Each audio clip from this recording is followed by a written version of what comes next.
Ho aminareo anery havana ny fahasoavana sy ny fiadanana avy amin'ilay Andriamanitra raintsika sy Jesosy Kristy Tompo. Amen. Raha te hiditra ho any amin'ny fiainana ianao, tandremo ny didy. Raha te hiditra ho any amin'ny fiainana ianao, tandremo ny didy. Nofinainantsika an'io filazantsara araka ny Matio 7:20, ny 9:40 hatramin'ny 7:20 ihany. Vakitsika amin'ny anaran'i Jesosy manao hoe: ary indro nisy anankiray nanatona azy ka nanao hoe, mpampianatro, inona no tsara ataoko hahazoko fiainana mandrakizay? Fa ho Jesosy taminy, nahoana aho no anontanianao ny amin'izay tsara? Iray ny tsara, fa raha te hiditra ho amin'ny fiainana ianao, tandremo ny didy. Ora lehilahy taminy, inona avy moa? Dia ho Jesosy ny hoe, aza mamono olona, aza mijangajanga, aza mangalatra, aza mety ho vavolombelona mandainga, manaja ny rainao sy ny rainao, ary tiava ny namanao tahaka ny tenanao. Ray masino, manamasina anay amin'ny fahamarinana, ny teninao no fahamarinana. Amen. Raha te hiditra any amin'ny fiainana ianao, tandremo ny didy. Indro tovolahy anankiray any amin'ny filazantsara hafa dia milaza fa mpanapaka ny sinagoga, zany hoe isan'ireo mpikambana ao amin'ny fariseo mbola tanora, nefa manana ny maizy azy, ary fantatsika raha teo ny tantara fa manan-karena ihany koa izy. Fariseo tonga eo anatrehan'i Jesosy, ny filazan'ny Marka ary moa dia hoe niazakazaka ary nandohalika, niankohoka teo anatrehany, anontany ny amin'ny fiainana mandrakizay. Efa fatrapivavaka ity ranamana ity, fa mangetaeta kosa izy ankehitriny ny amin'ny fiainana mandrakizay, ary taratra izany ny fanontaniana, mpanajana, amin'ny pahatoniana, feno tena ara-panahy, nanontaniany an'i Jesosy manao hoe, mpampianatro, inona ny tsara ataoko ahazoko fiainana mandrakizay? Raha hitantsika ary moa dia azo adika mihitsy ny nataony hoe mpampianatra tsara ho an'ny jiosy mpivavaka marina, dia mahafantatra fa Andriamanitra ihany no tsara. Koa ity fanontaniana izay nataony ity zatovolahy ity dia manaiky fa i Jesosy lay sady raby, mpampianatra no tsara sady Andriamanitra.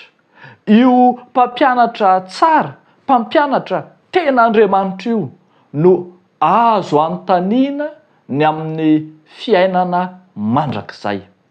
Dia tsy ny salasala izy namoaka ny tao am-pony sy izay mampangetaeta azy, dia ny amin'ny hahazahoany fiainana mandrakizay.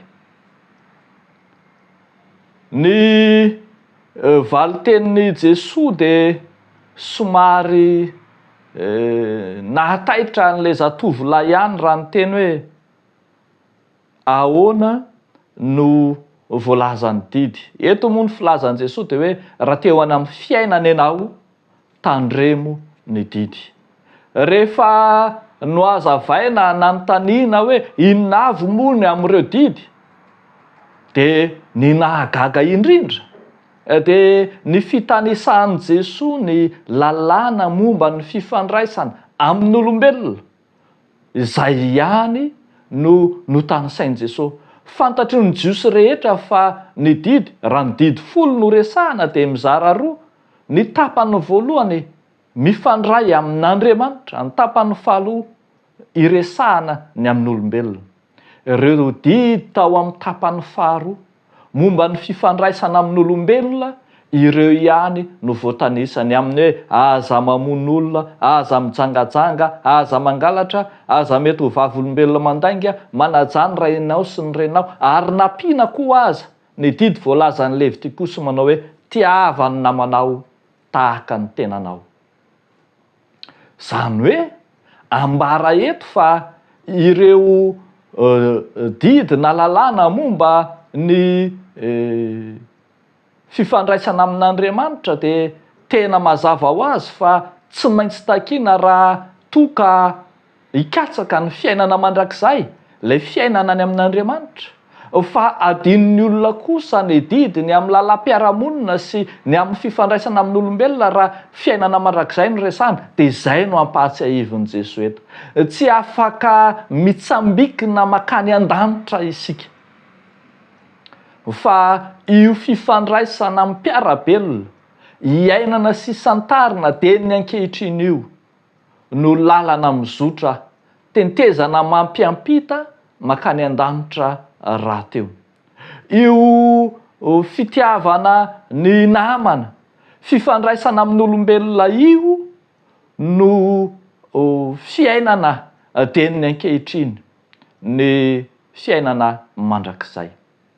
Rehavako malala ao amin'ny Tompo, santarina dia ny ankehitriny tokoa mantsy ny fiainan-danitra, ary ny fifandraisana tsara amin'ny mpiarabelona ankehitriny no antoko ny fiainana mandrakizay rahatra izay. Tsy miteny mihitsy ny soratra masina eto manao hoe ny fanarahana izany didy izany rery ihany no lalana mitondra antsika ho any an-danitra. Saingy azo heverina kosa fa ireo lalana fototra tsy azo ialana, tsy azo atao tsinotsinona mba hahatonga antsika ho any an-danitra. Tsy maintsy mahay miara-monina ety an-tany mantsy vao afaka ompony ny fanjakan'Andriamanitra rahatrizay. Jereo ary, evero ary ry havako, ny fanarahan-dalàna, ny fankatoavana ny didy, ny fiainana eo anivon'ny mpiarabelona izay misy antsika ankehitriny. Te ho any amin'ny fiainana mandrakizay ve ianao? Te mangetaeta izany fiainan-danitra izany koa ve ianao? Dia ny ankehitriny no iainanao izany. Ataovy tsara ny fiainanao ankehitriny, ny fiainanao amin'ny mpiarabelona ankehitriny, fa Jesoa nefa miteny fa ny fanjakan'Andriamanitra dia ao anatinareo. Iainana dia ny ankehitriny, ary sarotra ho an'ny olona tsy tandalàna, ho an'ny olona izay tsy mankatoana, tsy miraharaha ny didy na ny lalàna apetraky ny fiarahamonina, ny ho any an-danitra izay iainana ny fiainan'Andriamanitra. Tsy maintsy vahoaka tandalàna isika, tsy maintsy fiangonana manaraka ny didy na ny sitrapon'Andriamanitra isika vao afaka miaina any amin'ny lanitra ilay fiainan-danitra noman'ny Tompo rahatrizay. Ndao ary ry havako, omany dia ny ankehitriny ny rahatrizay ianao. Omany dia ny fiainanao ankehitriny rehefa tonga ny fahafatesana, efa tara loatra ny fanomanana. Fa zao andro ny fahavelomanao zao, eo anivon'ny mpiarabelona, eo anivon'ny mpiara-mivavaka, eo anivon'ny mpiara-monina, eo anivon'ny ankohonana, eno anehoy fa vonona ianao iaina ny fiainan-danitra rahatray.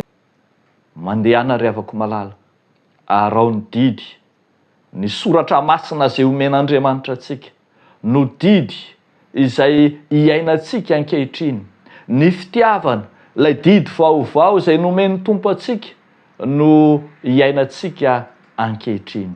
Aoka ho vahoaka fiangonana tandalàna no andova fiainan-danitra rahatrizay. dia ho an'Andriamanitra irerean'ny voninahitra. Amen. Hivavaka isika. Misaotra anao izay Tompo ny amin'ny fitsim-piainana, ny amin'ny lalàn'ny fiangonana, lalàn'ny fivavahana, atolotra ao anay, fa tsy natao hamonjenanay ny lalàna, fa natao hiainanay kosa, hivelomanay, ary ahafahanay mifandray amin'ny mpiarabelona aminay. Izay kosa Tompo dia vonina hiaina izany teniny ankehitriny, tahaka ny any an-danitra. Fa mivavaka izahay. Mivavaka izay Tompo eto amin'ity tany izay misy anay ity, ny amin'ny fandrindrana, ny fiainam-piarahamonina misy anay. Hitanao ny halehiben'ny tsy fankatoavan-dalàna dia entinay ambavaka manokana eo anatrehanao. Ireo rehetra miasa, misehatra amin'ny fampanaran-dalàna, manomboka amin'ny mpitandro filaminana, ny fitsarana sy ny toy izany, entinay eo anatrehanao. Ianao ampahery azy ireny, kanefa ihany koa ahafahany tsiraray mijoro tompon'andraikitra marina, feno fahamarinana, tompon'andraikitra izay vonina ny mbola ho ampamoahana amin'ny fotoana ny fiainana mandrakizay. Dia ataonay amin'ny anaran'i Jesosy izany mivavaka izany, misaotra Tompo. Amen.